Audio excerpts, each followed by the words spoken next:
স্বাগতম আজকের পর্বটি আমি সাজিয়েছি দিয়োগ নিয়ে। গত পর্ব অনেক সহজ সহজ দিয়োগের ধারণা দিয়েছিলাম। আজকের যে দিয়োগের ধারণাটি একটু কঠিন, কিন্তু তোমাদের অত্যন্ত সহজ করে দেখাবো। মোটেই তোমাদের কাছে কঠিন লাগবে না, একটু মনোযোগ সহকারে দেখো। ক্লাস 2 এর 51 এবং 52 পৃষ্ঠা, এটা সব ক্লাসের জন্যই প্রযোজ্য। দেখো, আমরা জানি উপরের সংখ্যা থেকে নিচের সংখ্যাটা বাদ দিতে হয়, কিন্তু উপরের সংখ্যা আমাকে বড় থাকতে হবে আর নিচের সংখ্যাটা ছোট থাকতে হবে। এইখানে দেখো, নিচের সংখ্যাটা বড়, উপরের সংখ্যাটা ছোট, তাহলে কি করে বাদ দিব? যে আমরা এই সহজ পদ্ধতিটা অবলম্বন করব। এইখানে এসে যোগ করব না, এ থেকে বাদ দেব না, এত গুড়িয়ে তেছি আমরা করব না। দেখো, এই যে পাশে যে সংখ্যাটি আছে সেই সংখ্যাটির সাথে যদি আমি এক বাম দিকে যোগ করি, তাহলে সেই সংখ্যাটি কত হলো? 17। তার মানে হচ্ছে এই সংখ্যাটাকে আমাকে 17 কল্পনা করতে হবে। কি 17? 1 2 7 17। তাহলে 17 থেকে তোমাকে 9 বাদ দিতে হবে। আর এই যে পাশে তুমি 9 থেকে 1 নিয়ে আসছো, তার মানে সেই সংখ্যাটা থেকে 1 কমে গেছে, এটা 8 হয়ে গেছে। তাহলে এই সংখ্যাটি হচ্ছে 17। তাহলে 17 থেকে আমাকে কি করতে হবে? 9 বাদ দিতে হবে। এটা হচ্ছে সবচাইতে, আমি অনেকগুলা বিয়োগের পদ্ধতি জানি, প্লাস তোমাদের গত সপ্তাহে আমি গত ক্লাসে সবগুলা পদ্ধতি দেখিয়েছি, কিন্তু এটা হচ্ছে সবচাইতে সহজ পদ্ধতি। তাহলে আমরা যেহেতু 9 বাদ দেব, তাহলে কি করব? 9 এর পর থেকে 17 পর্যন্ত গুনে নেব। তাহলে 9 এর পর থেকে 9 কিন্তু বাদ, সেজন্য 10 11 12 13 14 15 16 17। তাহলে আমি কত পেলাম? এই যে এইখানে এসে পেয়েছি যে সংখ্যাটি, সেই সংখ্যাটি হচ্ছে বিয়োগফল, এখানে বসিয়ে দেব। তাহলে আমি 8 পেয়েছি। 1 2 3 4 5 6 7 8। এখানে কি হবে? 8 হবে। এই সংখ্যাটি হচ্ছে 8। আর এই যে উপরে 9 ছিল, এটা কিন্তু আর 9 নেই। এখান থেকে তুমি এইখানে 1 নিয়ে গেছো, সেজন্য এই সংখ্যাটি হচ্ছে 8। তাহলে 8 থেকে তোমাকে 5 বাদ দিতে হবে। যদি 5 বাদ দেই, তাহলে আমরা 5-এর পরের ঘর থেকে 8 পর্যন্ত গুণনা শুরু করব। তাহলে 5 6, 5 কিন্তু নেই, সেজন্য 6 7 8। তাহলে কত পেয়েছি? 3। তাহলে এই যে 3 সংখ্যাটি আমি এইখানে বসিয়ে দেব। এটা হচ্ছে সবচাইতে সহজ পদ্ধতি, আপনি আপনার বাচ্চাকে শিখাবেন এই পদ্ধতিটাই। অন্য কোনো পদ্ধতি যদি আমি অনেকগুলো পদ্ধতি অবলম্বন করার কথা বলেছি এবং দেখিয়েওছি। তোমাদের কাছে যেটা সহজ লাগবে সেটাই, কিন্তু আমার কাছে এটাই হচ্ছে বেটার অপশন। দেখো, এইখানে হচ্ছে আমাকে 4 থেকে কি করতে হবে? 1 বাদ দিতে হবে। 1 কি বাদ দেওয়া যাবে? 1 থেকে 4 বাদ দিতে হবে। তাহলে কি 1 থেকে 4 বাদ দিতে পারবা? তোমার কাছে কেউ পাবে 4 টাকা, তোমার হাতে আছে 1 টাকা, তাহলে কি তুমি তাকে 4 টাকা দিতে পারবা? অবশ্যই না। তাহলে কি করতে হবে? এই সংখ্যাটিকে আমি বড় করব। তাহলে এইখানে হচ্ছে 1, ধরো 1 ধরবা, কি এইখানে তো আছে 1, তাহলে আমি যদি এর বাম পাশে আর 1 দেই, তাহলে কি হলো? 1 10 1 11। এই সংখ্যাটি হয়ে গেল 1 10 1 11। তাহলে দশক স্থানীয় অঙ্ক যেহেতু, সেজন্য এর ডান পাশের যে সংখ্যাটি আছে তার সাথে তুমি যোগ করতে হবে। তাহলে 11 হলো। 11 থেকে তোমাকে কি করতে হবে? 4 বাদ দিতে হবে, সেই যে 4। তাহলে 4-এর পর থেকে তুমি 11 পর্যন্ত গুনো। 5 6 7 8 9 10 11। তাহলে আমি পেয়ে গেলাম 7। 1 2 3 4 5 6 7। দেখো, 7 পেয়েছি। তাহলে এই সংখ্যাটি হচ্ছে 7। এখন হচ্ছে তোমাকে 7, এইখানে কিন্তু আর 7 নেই, কারণ এইখান থেকে তুমি এখানে 1 নিয়ে গেছো। তাহলে এই সংখ্যাটি কত? 6। তাহলে 6 থেকে তোমাকে কি করতে হবে? 4 বাদ দিতে হবে। তাহলে 4 যেহেতু বাদ, সেজন্য আমি 4-এর পরের ঘর থেকে গুনবো 5 6 7। তাহলে আমি কত পেলাম? 3। তাহলে এইখানে বসবে কত? 3। দেখো, আমার কনফিডেন্স যে তোমরা যদি এই লেভেলের অঙ্কগুলি করো, কোথাও কোনোভাবে আর ঠেকবে না। তোমরা এই অঙ্কগুলি একটু মনোযোগ সহকারে দেখো, আর এই 2-3টা অঙ্ক করলেই তোমাদের আর কোনো অঙ্কই করতে হবে না, বিয়োগের অঙ্ক করতে হবে না। যে অবস্থায় আসে, যেখান থেকে আসে, তোমরা পারবা। গত পর্বটাও দেখে নিও একটু। দেখো, এখানে হচ্ছে 2 আর এখানে হচ্ছে 0। 0 থেকে তোমাকে 3 বাদ দিতে হবে। তাহলে কিভাবে হবে? হবে না কিন্তু। তাহলে শূন্যটাকে আমাকে কি করতে হবে, 10 বানাতে হবে, কারণ শূন্যর বাম পাশে যদি তুমি 1 দাও তাহলে একে শূন্যে 10 হবে। 10 থেকে তোমাকে কত বাদ দিতে হবে, 3 বাদ দিতে হবে। তাহলে 10 থেকে যদি তুমি 3 বাদ দাও কত থাকবে, 7। তাহলে এই সংখ্যাটি কত, 7। এইখানে আছে 1, 2 থেকে কিন্তু তুমি 1 অলরেডি নিয়ে গেছো, তাহলে এইখানে আছে 1 থেকে কিন্তু 5 বাদ দেওয়া যাবে না। তাহলে কি করতে হবে, এখন একটু মানে খেয়াল করে দেখো, এই শূন্য থেকেও তুমি 1 নিতে পারবে না, তার জন্যে তোমাকে এই 7 থেকে 1 নিয়ে শূন্যটাকে 10 বানিয়ে দাও, 10 থেকে তুমি 1 নিয়ে যাও এইখানে, তাহলে এইখানের সংখ্যাটি হয়ে যাবে, আগে ছিল এটা কিন্তু 2 না, এই সংখ্যাটি হচ্ছে 1, এই সংখ্যাটি কিন্তু 2 না 1। তাহলে এর পাশে যদি আমি 1 লাগাই তাহলে 1 2 1 11, বাম পাশে 1 দিলে কি হবে, 11। তাহলে দেখো 11 থেকে আমাকে কি করতে হবে, 5 বাদ দিতে হবে। 5 6 7 8 9 10 11, তাহলে আমি কত পেলাম, 6। তাহলে এখানে 6, আর এই যে সংখ্যাটি সেই সংখ্যাটি কিন্তু এখন আর শূন্য নেই, এটা হচ্ছে 9। তাহলে 9 থেকে তোমাকে 2 বাদ দিতে হবে, 9 থেকে তোমাকে কত বাদ দিতে হবে, 2। তাহলে 2 এর পর থেকে কোনো 2 3 4 5 6 7 8 9, তাহলে আমি কত পেলাম, 7। এইখানে বলবে 7, তোমরা গুনে নিও। এই সংখ্যাটি হচ্ছে 6, কারণ এই ঘর থেকে এই ঘরে নিচ্ছি, এই ঘর থেকে এই ঘরে নিচ্ছি, তাহলে এই সংখ্যাটি তো 1 কমে গেছে। তাহলে সেই সংখ্যাটি হচ্ছে 6, 6 থেকে 1 বাদ দিলে কত আমরা জানি, 5। পাশাপাশির দিকটা একটু দেখে নেই। দেখো এই সংখ্যা থেকে তোমাকে এই সংখ্যা বাদ দিতে হবে, এই সংখ্যা হচ্ছে বামের সংখ্যা, আর বামের সংখ্যা সবসময় উপরে বসে, এই সংখ্যা হচ্ছে ডানের সংখ্যা, ডানের সংখ্যাটা নিচে বসে। তাহলে আমরা কোথায় থেকে অঙ্ক করি, আমরা করি হচ্ছে ডান দিক থেকে। তাহলে আমরা ডান দিক থেকে সংখ্যাগুলো বসাবো। তাহলে দেখো কার নিচে কোনটা বসছে। তাহলে এবার দেখো তুমি 2 থেকে তুমি 3 বাদ দিতে পারবা না, তাহলে তুমি এই 2 এর পাশে 1 নিলে কত হবে, 1 2 2, বাম পাশে যদি 1 নিয়ে এসে সংখ্যা তৈরি করো, এটা একটা অঙ্ক, এর পাশে যদি আমি একটা সংখ্যা তৈরি করি তাহলে সেটা হয়ে যাবে 12, 1 2 2 12।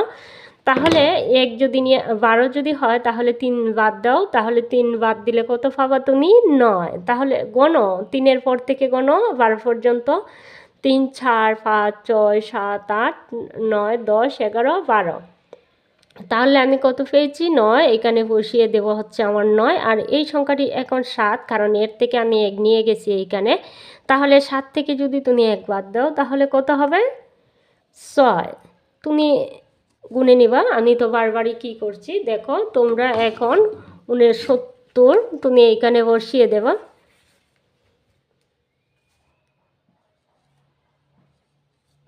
দেখো এখন আমি তোমাদেরকে এইভাবে বুঝিয়েছি, দেখো এখন 2 থেকে আমি এইভাবে দেখাচ্ছি তোমাদের, 2 থেকে 3 বাদ দেওয়া যায় না, তার জন্য আমি 8 থেকে 1 নিয়ে আসলাম এইখানে। তাহলে এই সংখ্যাটি হলো 12, 12 থেকে 3 বাদ দিলে আমি পাচ্ছি 9, এইখানে হচ্ছে 7, কারণ এর থেকে 1 নিয়ে গেছি আমি। তাহলে 7 থেকে তোমাকে 1 বাদ দিলে কত থাকবে, 6। তাহলে এটা হচ্ছে এভাবে। নিচের অঙ্কটি একটু দেখি, দেখো 1 থেকে 4 বাদ দেওয়া যায় না, তার জন্য 7 থেকে 1 আনলাম, তাহলে এর পাশে যদি 1 নিয়ে আসি তাহলে হবে 11, 1 2 1 11, 11 থেকে 4 বাদ দিলে কত, গণো 5 6 7 8 9 10 11, তাহলে 7, এই সংখ্যাটি হলো 7। তাহলে এখানে হচ্ছে 7, 7 আর নেই, এই সংখ্যাটি হচ্ছে 6, 6 থেকে 4 বাদ দিলে কত, 4 5 6, তাহলে তোমরা কত পাইলা, 27। দেখো এখানে হচ্ছে 52তে যে বলছে রুনির 75 টাকার মার্বেল আছে এবং রাজুর আছে 49 টাকার মার্বেল। রুনি থেকে রাজুর কয়টি মার্বেল বেশি আছে বা কম আছে? তাহলে 75 যেহেতু রুনির আছে তাহলে রুনির মার্বেলটাই বেশি আছে, আর 49টি যেহেতু রাজুর মার্বেল আছে সুতরাং রাজুর মার্বেল কমে আছে। তাহলে আমরা লিখতে পারি রুনির মার্বেল আছে এতটি, অতএব রাজুর আছে এতটি। এতটি থেকে আমি অতএব রুনি থেকে রাজুর কয়টি মার্বেল বেশি বা কম আছে? তাহলে রুনি থেকে রাজুর মার্বেল কম আছে, তাহলে আমরা বিয়োগ করে দেখে নেব যে রুনি থেকে রাজুর মার্বেল কতটি কম আছে। তাহলে আচ্ছা এই অঙ্কটা করে নিই। দেখো আমি আবারও দেখিয়ে নিচ্ছি, রুমির 75টি মার্বেল আছে এবং রাজুর 49টি মার্বেল আছে। রুমি থেকে রাজুর কয়টি মার্বেল কম বা বেশি আছে এইখানে দেবদান জানতে চেয়েছে, সেজন্য ওই জিনিসটাকে আমাদের কি করতে হবে, বিয়োগ করতে হবে। যদি বলতো রুমির আছে 75টি মার্বেল, রাজুর আছে 49টি মার্বেল, তাহলে দুজনের মোট কতটি আছে, তাহলে সেই অঙ্কটি আমরা কি করতাম, যোগ করতাম। এখন তোমার কাছে ধরো 5 টাকা আছে, তাহলে আমি যদি বলি তোমার কাছে 5 টাকা আছে, রাজুর কাছে 2 টাকা আছে, তাহলে তোমার থেকে রাজুর কয় টাকা কম আছে। তাহলে তুমি কি করবা, এটা যেহেতু আমি দেবদান জানতে চেয়েছি, তাহলে তোমাকে কি করতে হবে, 5 থেকে 2 বাদ দিয়ে তোমাকে বলতে হবে 3 টাকা আছে। তাহলে সেই অঙ্কটিও ঠিক তেমনি আমার কাছে বলা হয়েছে রুমির মার্বেল আছে 75টি, রাজুর আছে 49টি। তাহলে রুমি থেকে রাজুর কয়টি কম বা বেশি আছে, তাহলে কম আছে, যেহেতু তার রুমির বেশি আছে আর রাজুর কম আছে, সুতরাং আমাদেরকে আনসারে কমটাই লিখতে হবে। তাহলে আমি লিখলাম, সাজিয়ে লিখলাম, রুমির মার্বেল আছে কতটি, 75টি, এই যে এটা হচ্ছে 1 নাম্বার, ঠিক আছে। আমি লিখলাম কি, রুমির মার্বেল আছে 75টি, রাজুর মার্বেল আছে 49টি। এখন আমরা বিয়োগ করে দেখে নেব যে কতটি কম বা বেশি আছে।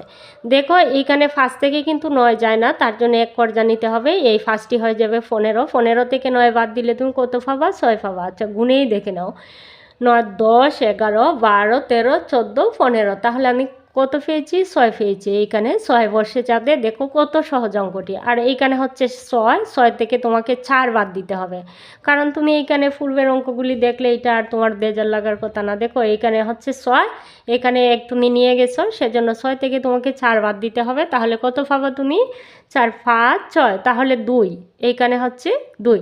তাহলে অতএব রুমি থেকে রাজুর কম আছে 26টি, অঙ্কটি কমপ্লিট হয়ে গেল। আমি আশা করি, দেখো এইখানে আমি ডট ডট দিছি, কারণ এইখানে মার্বেল কথাটি বারবার লিখতে হবে না, আছে কথাটিও লিখতে হবে না।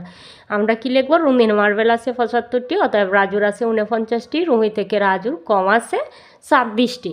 তাহলে উত্তরের জায়গায়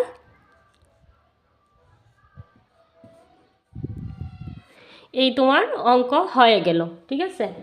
এখন আমরা 2 নম্বরে অঙ্কে চলে যাব। দেখো 2 নম্বরে বলছে, মাওনের বয়স একত্রে 70 বছর, মেয়ের বয়স 22 বছর, মায়ের বয়স কত। এইখানেও তোমাকে কি করতে হয়েছে, বলছে তোমাকে দেবদান বাহির করতে বলছে, এ থেকে কত বেশি বা কম বয়স। তাহলে দুইজনের বয়স কত, 22।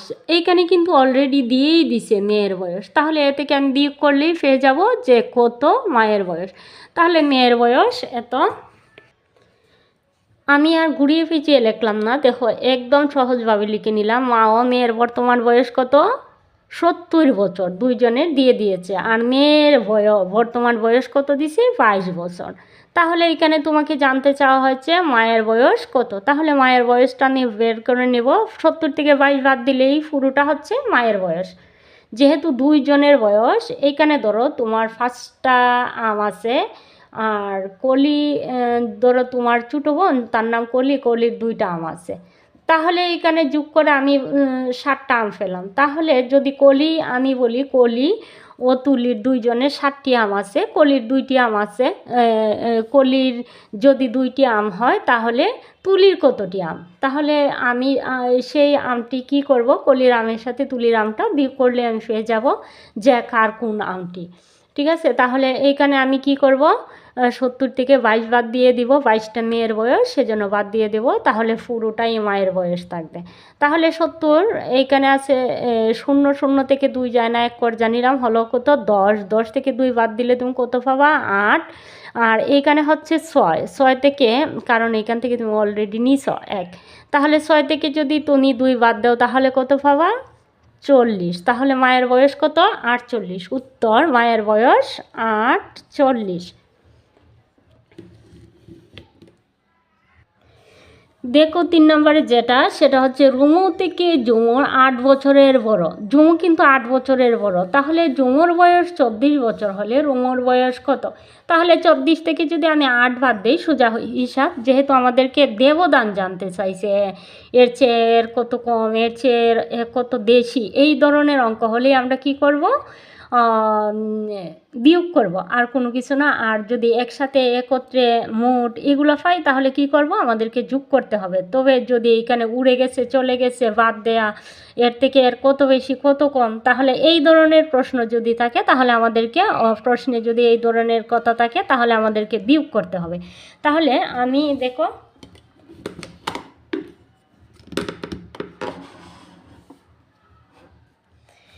অঙ্কটি অলরেডি করেই রেখেছি।